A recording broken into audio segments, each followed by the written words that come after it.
All right, you're trying to analyze a game where you roll two dice, and if the total of the two dice add up to the number 2 or the number 12, you're going to get $50.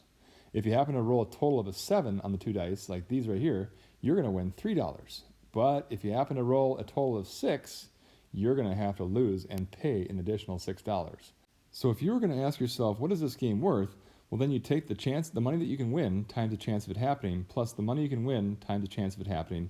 And then in this case, you're going to have to subtract off the money you might lose times the chance of that happening. Let's go through the scenario now to see what this game is worth. First of all, you can win $50. The way you can win $50 is two different ways, the 2 or the 12. So that is going to be 2 out of 36.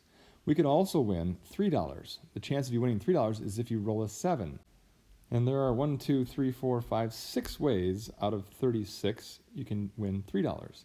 And lastly, you're going to lose $6 if you happen to roll a 6. And there are 5 ways to do that. So that's going to be 5 out of 36.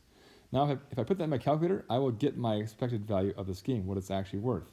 Now, if it's actually worth $2.44, then I would say it's a fair game. It's only when the expected value is equal to what you're paying to play the game. Hopefully this information helps, and good luck.